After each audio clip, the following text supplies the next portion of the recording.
Welcome to the second episode of Radio Design 401. Today, we're going to talk about the ability to receive signals. Here's the antenna outside our communications laboratory that we talked a little bit about in episode 1. This antenna pulls signals out of the air and sends them down a coaxial cable into our laboratory, where we have a receiver. But in addition to the signals that come into this antenna, there is noise. And that noise and how we deal with it is the subject of today's episode. We're going to talk about signal-to-noise ratio, how much is required to receive the signal, noise figure, the degradation that a receiver places on our ability to receive the signal, and ultimately receiver sensitivity, how weak a signal can we get. Here's our receiver that we showed briefly in episode 1, and it consists of some circuit boards. The antenna pulls in the signal, but as I said, it also pulls in noise, and that's just an aspect of physics. Anything that's operating at a temperature above absolute zero, which is everything in the universe, is generating radio frequency noise, broadband noise. So we're going to talk a lot about that. Interferers we talked about in episode 1. Radio frequency interference we'll talk about, but look inside the radio. So here's the circuit board, the front end. There's a chip that probably has an RF amplifier and some filtering, maybe outside the chip. But there's noise, and where's the noise coming from? It's coming from all the circuit components.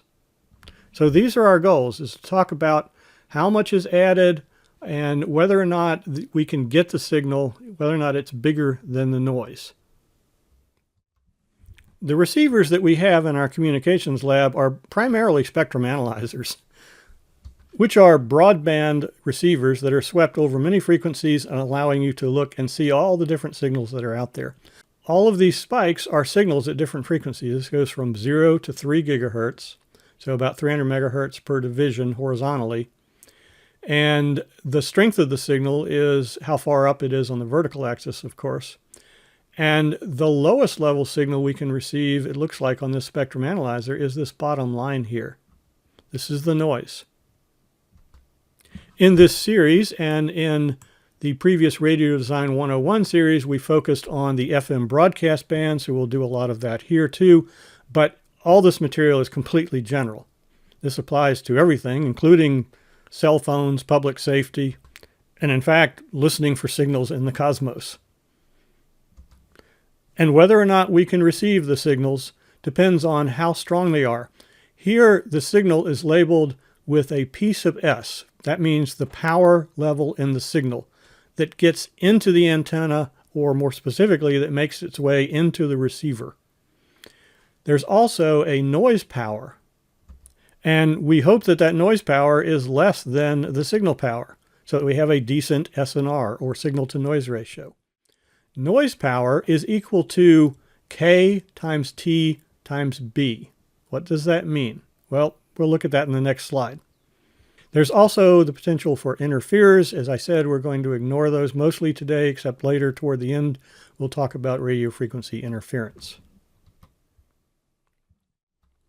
Now, we're going to do some equations as we move forward, and I want to point out that it's important to note that in some of those, the signal, noise, and interferer levels will be in what are called linear units. And specifically, if we're talking about powers in the signal, then that would be watts, or it could be milliwatts. So you got to know what you're working with in the equations. They could also be, in some situations, in logarithmic units, like dB relative to a watt, or dB relative to a milliwatt, dBm. That's what the spectrum analyzer reads out, but be very careful because the equations, such as this one, are in linear units, not logarithmic. So you may have to convert back and forth. Now, what is this K times T times B that we mentioned for the noise power that's coming into our antenna? Well, for this somewhat irreducible thermal noise that we mentioned, the noise is broadband. It's across all frequencies. But the receivers are only going to focus on a certain bandwidth, typically the signal bandwidth itself. Or in the case of this spectrum analyzer plot, what's called the resolution bandwidth. So here, B is 3 megahertz, or 3 times 10 to the 6th hertz. In the case of FM broadcast band, the receiver will focus down to a single signal, and those signals are in a bandwidth of 200 kilohertz. That's B in the equation. But make sure it's not in kilohertz or megahertz, make sure it's in hertz when you're crunching the numbers. What's K? K is a universal constant. It's called Boltzmann's constant, and here's the value. 1.38 times 10 to the minus 23rd watts per Kelvin hertz. Kelvin. Oh, that's the temperature, T. Okay, so T in a terrestrial situation like our antenna is about 290 Kelvin. That's the standard temperature used. It may not be exactly that, but it's close enough when you're doing calculations. And we all stick to 290 Kelvin unless we're doing space stuff. So we got 200 kilohertz, 290 Kelvin, and the physical constant, Boltzmann's constant, K. If you multiply those three together, you get 8 times 10 to the minus 16 watts. Divide that by 1 milliwatt and take 10 times the log of that, and you get minus 121 dBm. So minus 120 dBm is the noise power that's coming into the antenna within the bandwidth that the receiver is using for FM broadcast. That's what's coming in here. Not a whole lot we can do about that. Our goal is to get as close to that as possible in terms of the signal levels we can receive P sub S. Now, as I mentioned, in the modern world, there is a lot of radio frequency interference, especially inside buildings. And then there is also circuit noise. That's represented here with a little noise word, but we'll talk a little bit about that. It comes in a variety of forms. Thermal noise like this, but it's not coming into an antenna. It's just inside our resistor, for example. What does that mean? That means that in addition to being a resistor in a circuit, a resistor has a very, very tiny voltage noise source in series with it. And we will cover that in future episodes in terms of how to analyze circuits. Here we're talking mainly about system level things. But as a preview, for a resistor, if you're modeling noise, the amount of noise in the resistor is KTB, but also it's multiplied by R and by 4 for reasons that we will illuminate in future episodes, and that's the voltage. And our goal in circuit design is to create an amplifier where that tiny little noise voltage doesn't get amplified too much as we try to amplify our signal coming in. There's also noise in our transistors. In a bipolar junction transistor, there's what's called shot noise. At low frequencies, there's something called 1 over F noise. And of course, if you use analog to digital conversion, there'll be quantization noise. So there are many places in a receiver that noise could get generated and corrupt your ability to receive your signal. Noise in addition to the noise that's coming in from the antenna. But if we do our circuit design right, the noise that we really care most about is the noise coming into an antenna and how big the signal is in comparison to that. In particular, the receiver needs the power in the signal to be greater than the power in the noise in order to demodulate it. And it varies depending on modulation type.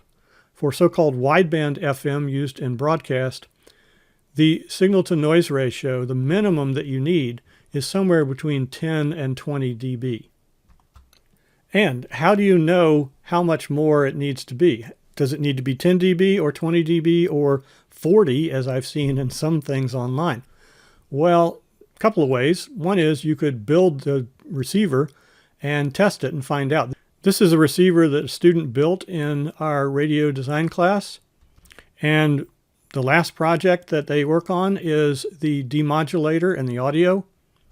And we test the receiver by feeding in weak signals from our laboratory signal generators and seeing how close to the so-called noise floor we can get. Remember, minus 121 dBm is the noise level. We'll call that the noise floor. How close can we get to that? Well, we can receive signals typically in the lab down to about minus 110, certainly down to minus 100. So those numbers are 10 or 20 dB above the noise floor. Alternatively, people have looked at this problem analytically and plotted curves. For FM broadcast, we're going to use this blue curve. Beta is the modulation index. This is wideband FM. And so it has this interesting sort of thresholding behavior. And at small input signal-to-noise ratios, between 4 and 12 dB, the output signal-to-noise, what's that? That's the signal-to-noise that you hear in audio coming out here. That actually is better than the input signal-to-noise ratio. So at 10 dB, the input signal-to-noise ratio, that's the signal-to-noise that gets into the demodulator. Let's say that's 10 dB. We will hear a signal-to-noise ratio of about 23 dB. And that's decent, especially for speech and so forth. For music, you might want a little better. So maybe you go up to 15 dB signal-to-noise at the demodulator input, and that gets you into the 30s, or maybe you go to 20, and that gets you to almost 40 dB signal-to-noise ratio in the audio, which is really good enough to listen to most music, especially in something like a car where you're going to have some other stuff going on anyway. There are many other modulation types aside from frequency modulation or FM. In particular, there's digital modulations. The earliest type was biphase shift keying that was used on deep space probes, and they needed about 10 dB, but then they developed what's called error correction coding techniques, which allowed them to receive signals that were only about 3 dB above the noise floor. So that's pretty darn good. Now, in designing our radio receivers, we are particularly interested and careful about the amount of noise that our circuitry adds to the noise that's coming in from the antenna, because that's just going to degrade the signal-to-noise ratio as we move further and further along in the signal processing chain before we get to demodulation. So to quantify that, engineers came up with a measure called noise figure, which doesn't depend on the modulation type. It's really just a function of how bad the receiver degrades the signal-to-noise ratio that comes in. Specifically, it's a ratio of the signal-to-noise ratio at the input, for example, the antenna, to the signal-to-noise ratio at the output, for example, after the first stage in the receiver, the so-called front end, or for the full receiver, i.e. the signal-to-noise ratio at the antenna divided by the signal-to-noise ratio that reaches the demodulator. So let's take a look at that. Here's a block diagram of a receiver front end. We have our desired signal coming into our antenna, and then there's a transmission line between that antenna and the front end of the receiver. And the front end of the receiver usually has a pre-select filter for reasons we've talked extensively about in episode 1, followed by a so-called low noise amplifier. And then after that, there might be a mixer for a super het design and filtering and the demod and so forth. But let's just concentrate on this front end itself. Below the block diagram, we've drawn spectrum plots. Horizontal axis here is frequency, just like on a spectrum analyzer. The vertical axis is power, just like on a spectrum analyzer, except this is in linear power units. In particular, I'm using picowatts here. The specific values will depend on B, the bandwidth you use. But it doesn't really matter what bandwidth you use in a noise figure analysis as long as you use the same bandwidth at every point in the system.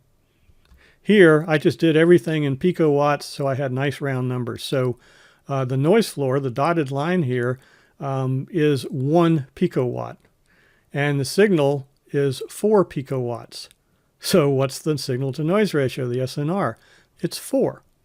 And in dB units, remember, this is power units, so you use 10 log of 4, and that's 6 dB. Now, let's see what happens as we go down the signal chain. We lose 1 dB here, so this transmission line has an insertion loss assumed to be about 1 dB in this example, and then we have a filter, pre-select filter, with an insertion loss of about 2 dB, so a total of 3 dB loss from the antenna to the input of the LNA. 3 dB is a factor of 2. So we're going to take our signal level of 4 picowatts and it'll get knocked down to 2 picowatts. So it's not as tall here.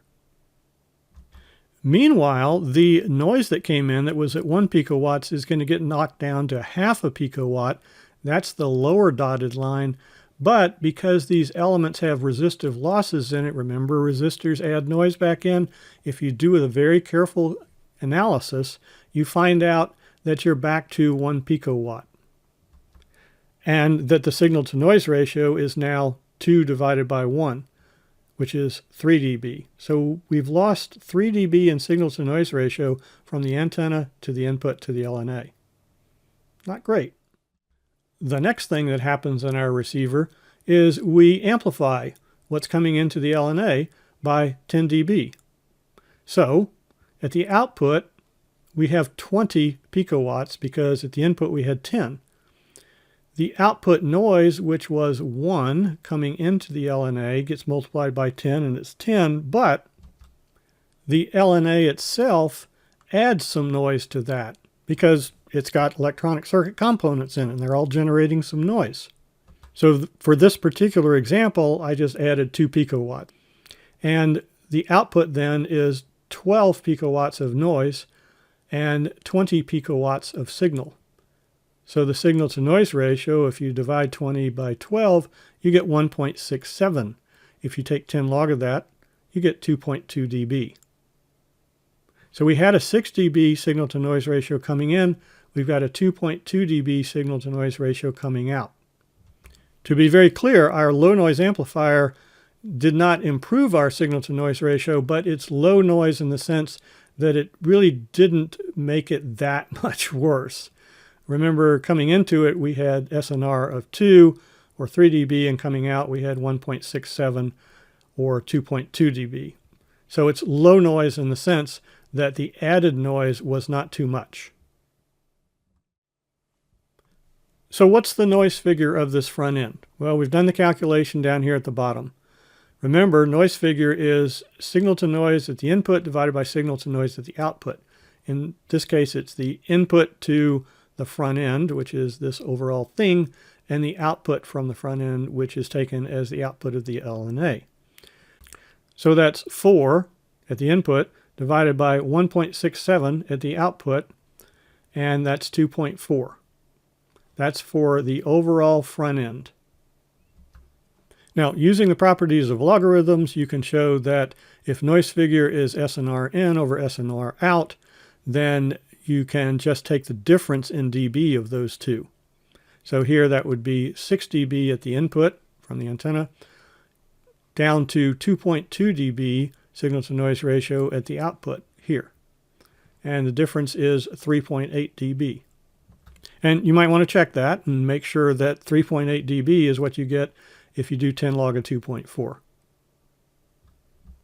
Now, before we leave this slide, I've got a question in the lower right. What is the LNA's noise figure in this example? The LNA is here, and all I gave was the gain and the plots at the input and the output of the signal and noise. Well, using what we just talked through, maybe you can figure that out and put the answer down in the comments. See who's the first one to get the answer there. I'll give you a hint. This LNA is really, really good. Some noise figures in LNAs are like 3 dB, some can be 6. If you're less than 3, you're pretty good. This one is really, really good. Okay, that was a lot. But remember, this is Radio Design 401, which is a senior/grad student level follow-on to our Radio Design 101. So we've got to work hard here. But hopefully, we now have a good feeling for what signal to noise ratio and noise figure are. Now, before we leave our discussion of noise figure and move on to figuring out what the sensitivity of the receiver is, I want to point out that we were just looking at the front end there. This is a formula that can be used to find the noise figure for the whole receiver, F receiver. And as it says here, note that F is noise figure in linear units. So if it's in dB, you've got to put it back into linear units to use this formula. And we'll look at a quick example of using it. But before we do, I want to point out that what it basically says is the overall noise figure for the receiver is the noise figure of the first stage plus the noise figure of the second stage minus 1. Remember, in linear units, sometimes we'll call this noise factor instead of figure to emphasize that. So the noise factor of the second stage minus 1 divided by the gain of the first stage. This means that later stages don't really impact noise figure very much if you have sufficient gain ahead of them. And ideally, it's even better for the third stage and the fourth stage because there you have the product of the gains ahead of that stage. And if we look at our previous example, we can get a feel for why that is. Notice that at the output of the LNA, which had some gain, 10 dB of gain, the noise was a lot bigger than it was at the input. And that was due to that gain. So if there's any subsequent stages here, which there always are, those stages, if they add a little bit of noise like happened here, it's not going to affect the total noise very much. So normally, after the first stage in a receiver, the rest of the stages don't impact noise figure as much. But things can go wrong. And here's an example case of that. This is a block diagram of a superhet receiver. It has a pre-select filter with an insertion loss of 3 dB. That translates to a noise figure of 3 dB. For lossy elements in the front, the noise figure is equal to the insertion loss. If you move that to linear units, it's 2. So we've already gotten hit. But then we hit our LNA. And in this case, the gain of the LNA is 10 dB, like in the previous example, but the noise figure is higher. I didn't tell you what the noise figure was, but you can work it out. Here it's higher, it's 3 dB. The gain translated in from dB units to linear units is 10, and the noise figure translated to linear units or noise factor is 2. Anyway, down here is what you get as a result. And I'll let you freeze this and think through it. But the upshot is that losses ahead of the low noise amplifier, specifically this filter, degrade the noise figure significantly. And you can see that work out here as 2 plus 2. The next stage didn't add very much, 0.2. That's for the reasons I said. This thing only added like, half a picowatt of noise in that previous example. But compared to the already 12 picowatts of noise coming out of here, who cares? So that stage did not add very much. But look at the next one, the mixer. Now there's always another input here, but it doesn't matter for the signal flow I'm talking about. We're going in the RF and coming out the IF here. So I've excluded the LO input, so don't feel bad about the missing arrow there. But look at this mixer. It has a noise figure of 10 dB. Well, if you crunch the numbers, you find out that even though there's gain ahead of it, it didn't help enough, and we end up with a whopping 3.6 factor here. So even though the front end usually sets and controls the overall receiver noise figure, in this case it did not. And it did not for two reasons. One, the LNA didn't have enough gain relative to the noise figure of this mixer. And the mixer just had a terrible noise figure. So what we need to do is increase the LNA gain, maybe make it 15 or 20 dB, and definitely look for a better mixer. So those are some of the things we need to think about as we come up with the gain distribution in our receiver designs. This is a block diagram with some spectrums that I've talked about in previous episodes. So I'm not going to go into it in great detail here, but I did want to point out right here. It says noise at image frequency. What am I talking about there? Well, first of all, this is the spectrum coming in from the antenna, and then the pre-select filter tries to strip off everything except the band of interest, so that's here. But notice the LNA increase the signal levels and increase the noise. And then we go through an image filter, which most of us are taught is there to prevent the receiver from picking up signals at the so-called image frequency. It's tuned to the RF frequency, but there's another frequency that a superhet design can pass through, and we want to filter that out. This particular super het design uses what's called low side injection. The LO is, you can see a little bit of a bleed through from the LO at the output here. So that means the LO is right about here where my arrow is, and therefore the image frequency is to the left of that. Well, there aren't any signals there, but there is some noise there. But notice that that noise is a whole lot less than it is in the passband that got amplified and then filtered. So this filter is really there for two purposes. One, for the reasons we're taught, and the other one is to decrease the noise that's at this frequency, because this is going to fold into the signals that come out of the mixer and increase the noise figure a little bit. But if you have a decent image filter, it won't be much of a hit. If you don't, you're going to get hit with 3 dB noise figure degradation just due to that image noise. All right, just a word of warning. So that brings us to receiver sensitivity. Okay, here's the slide we've been waiting for, or should be waiting for. This is the overall receiver sensitivity. Signal to noise ratio is great, noise figure is great, but what we're really interested in is how weak a signal can we receive. And it's in the box here. Remember, the noise is K times T times B. K times T, if you use 290 for T, 290 Kelvin, that's roughly room temperature. You multiply it by K, and you convert that to dBm. What about B? We're going to factor that in a minute. So let's just look at K times T converted to dBm. That's minus 174 dBm. It's the noise power you would get if you used a 1 hertz bandwidth. So the units are sometimes referred to as dBm per hertz, but I hate that unit because it implies something which is really not true, that you can multiply by hertz. And we're in the dB domain, and you should never be multiplying. You should be adding. So what are we going to add? Well, we're going to add back in the B because we're not using a 1 hertz bandwidth. In an FM broadcast case, we're using 200 kilohertz. So we'd use 10 log of 200 times 10 to the third. I've got the example down here at the bottom. And then the other terms that we have to add in are the signal to noise ratio minimum that we would need. So the first two terms, for example, are the noise floor. But then the signal has to be bigger than that noise floor by SNR minimum. And so we have to add that in dB. And then finally, the signal to noise ratio degraded as we went through the receiver circuits. And so we have to add in that degradation. That's the noise figure. And that's the importance of knowing the noise figure of the overall receiver. That's why we did all that other stuff.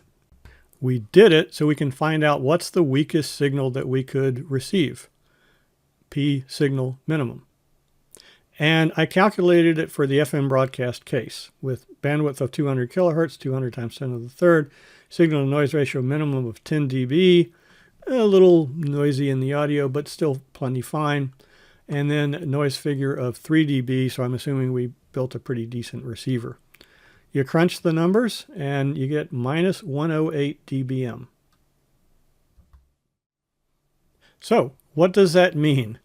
That means that this antenna, if it pulls in a signal at minus 108 dBm, we ought to be able to receive it. And that's our goal as a receiver designer.